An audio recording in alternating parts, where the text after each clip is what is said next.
എന്റെ മാമനാവൂല്ലേ എവിടെ ഉണ്ടാവുക? പുള്ളിനെ രാവിലോട്ട് കാണാനില്ല. ജോർജ് കുട്ടി ഈ ചെറുപ്പക്കാരൻ അറിയോ? ഇല്ല സാർ. ആളകത്തേക്ക് കയറി പോണ ഞാൻ കണ്ടാണല്ലോ. ജോർജ് കുട്ടിക്ക് എന്താ ഒരു പുച്ഛം? ഇതിലൊന്നും ഒരു അർത്ഥമില്ലെന്നാണോ ജോർജ് കുട്ടി പറയുന്നത്? എനിക്കൊരു പുച്ഛമില്ല സാർ. ഞാൻ വീണ്ടും പറയാ, എന്നെ പൊട്ടനാക്കല്ലേ. എന്റെ മാമനോട് വന്നെന്ന് മാത്രല്ല, നിങ്ങളൊക്കെ കൂടെ അയാളെ വിട്ട് തട്ടിയെന്ന് എനിക്കും അറിയാം, നിങ്ങൾക്കും അറിയാം. അതിന് ഓഗസ്റ്റ് 2-ാം തീയതി ഞങ്ങൾ ഇവിടെ ഇല്ലായിരുന്നു. ഒരു ധ്യാനത്തിന് പോയി 3-ാം തീയതി വൈകിട്ടാ വന്നത്. ഇങ്ങനെ നുള്ളവരല്ലേ കേട്ടോ, നാവ് ചീഞ്ഞു പോകും. അത് വർക്ക് ഏരിയായിരിക്കല്ലേ?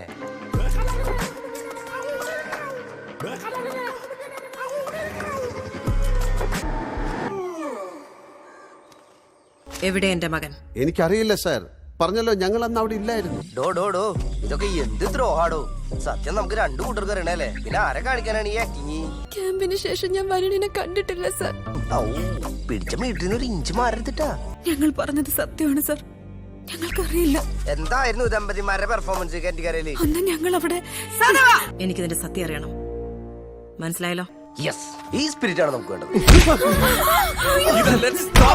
നമുക്കിത് ഇവിടെ അവസാനിപ്പിക്കാം. നമ്മൾ ഈ ചെയ്യുന്നതൊക്കെ നിയമവിരുദ്ധമാണ്. ഏയ്, അതൊക്കെ തുടക്കത്തിൽ തോന്നാ. ഇന്നായി കഴിഞ്ഞ പിന്നെ ഭയങ്കര ത്രില്ല. പിന്നെ അത് മാനേജ് ചെയ്യാൻ പറ്റും. സത്യത്തിൽ അവർ നിരപരാധികളാണെങ്കിൽ ചിലപ്പോ ഇയാൾക്ക് തെറ്റിയതായിരിക്കും.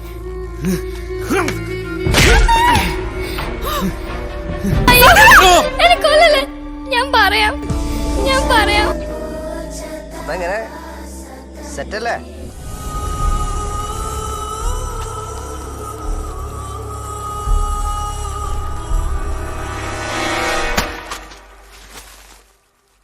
സുല്ല്, ഞാൻ കളി വിട്ട്.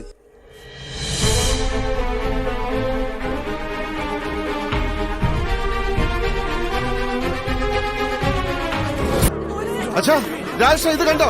എന്റെ കുഞ്ഞിനെ ആ സഹദേവൻ എന്ന പോലീസുകാരൻ തല്ലി. നിങ്ങൾ എനിക്കിട്ട് ചാമ്പ്യാന്ന് എനിക്ക് മനസ്സിലായി. ആ ബോഡി എന്ന് മാറ്റിയത് അത് വർക്ക് ഏരിയ ആയിരിക്കല്ലേ?